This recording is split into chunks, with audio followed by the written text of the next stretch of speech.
잠시 눈을 감았던 기호는 이내 깜짝 놀라 눈을 뜨고 몸을 급하게 일으킨다. 순간적으로 잠이 들어버렸던 것.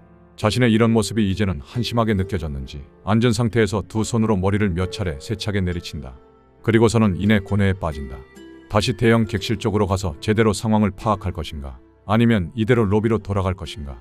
이 순간 기호는 선원이자 항해사라는 직함이 주는 사명감과 생존의 기로 속에서 좀처럼 선택을 내리지 못하는 자신에게 원망감이 들기 시작한다. 선원이라면 당연히 승객의 안전을 책임져야 하는 것이 마땅하나, 그렇다고 해서 연기로 가득한 그 객실을 아무런 대책 없이 들어가는 것은 자살 행위라는 것을 뻔히 알고 있기에 기호는 화장실에서 쉽사리 어느 쪽으로 발걸음을 옮기지 못하고 있다. 기호는 엊그제 술집에서 친구들과 나눴던 이야기를 회상하기 시작한다.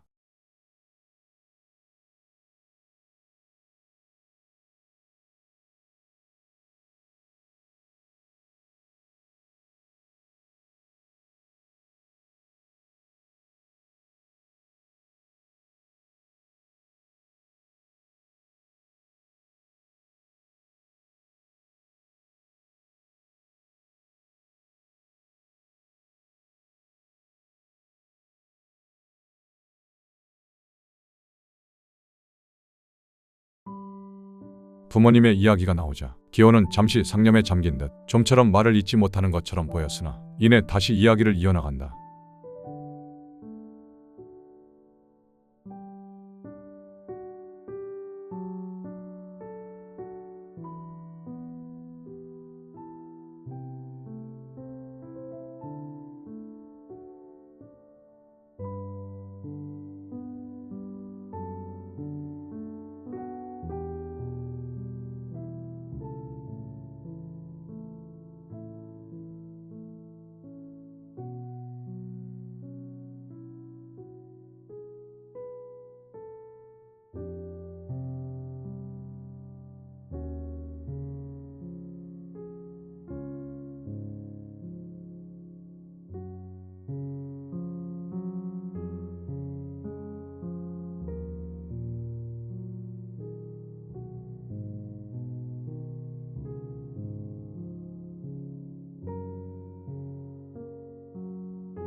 친구들과 나눴었던 이야기를 떠올리며 지그시 눈을 감고 한참을 생각한다. 그래, 힘든 일이 있어도 함부로 티를 내지 않고 항해사로서의 자부심을 그 누구보다 잘 알고 있었던 기호였기에 지금 위기의 순간 속에서 도망치는 것은 기호 스스로에게도 용납할 수 없는 일인 것은 분명하다. 그렇게 생각하니 여기서 돌아가는 것은 항해사로서의 본분을 더더욱 저버리는 것이기에 비록 목숨을 잃는 한이 있더라도 살아있는 승객들이 있는 한 최대한 데리고 이곳에서 탈출하는 것이 진정한 선원으로서의 사명이리라. 기호는 자리에서 일어나 셔츠 주머니에 있는 손수건을 꺼내 수도를 틀어 물을 잔뜩 묻힌 뒤 화장실에서 빠져나와 다시 대형 객실 쪽으로 발걸음을 옮긴다. 대형 객실과의 거리가 점점 좁혀지자 기호는 젖은 손수건으로 코와 입을 막고 대형 객실이 위치한 복도 끝쪽으로 전력 질주하기 시작한다. 그렇게 달려 마침내 대형 객실에 당도한 기호. 망설임 없이 왼쪽에 위치한 객실로 이동한다. 문 앞에 위치한 기호. 손잡이를 잡는 순간 왠지 모를 섬뜩한 느낌을 받았으나 마냥 지체하고 있을 수만은 없었기에 손잡이를 돌려 힘차게 문을 연다. 그리고 기호가 목격해버린 참혹한 현장.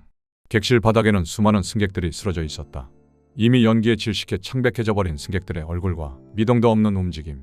어두컴컴한 객실에는 취침등만 희미하게 켜져 있어 더욱 음산한 분위기가 느껴졌고 뒤로 보이는 벙커 베드 쪽에도 승객들이 실신한 듯이 쓰러져 있었다. 휘둥그레진 눈으로 스마트폰의 손전등 기능을 이용해 조심스레 발걸음을 옮겨보는 기호. 코와 입을 막은 상태에서 최대한 짧은 호흡을 가져가며 이곳저곳을 살펴보는데 참혹한 광경 앞에 자신도 모르게 안타까운 신음이 몇 차례 나오는 것이 마치 기호의 현재 심리 상태를 대변해 주는 것과도 같았다.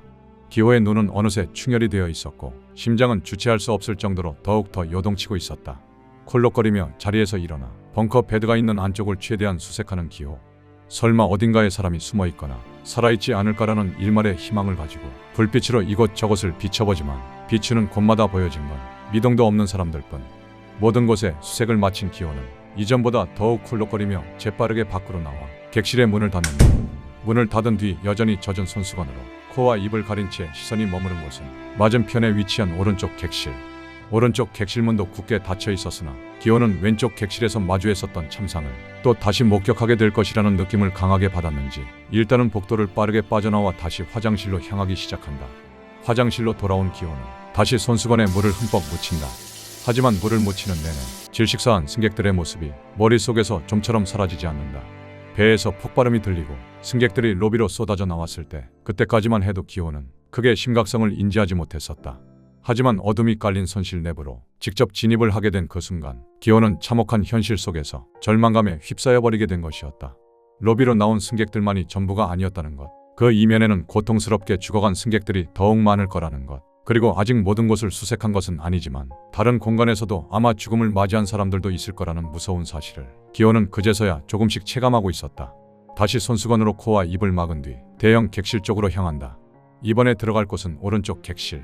물론 오른쪽 객실 내부도 유독 가스로 가득하다면 생존자가 있을 확률은 0일 것이다. 그럼에도 기호는 다시 한번 위험을 무릅쓰고 오른쪽 객실의 문 손잡이를 돌려 열어 제낀다.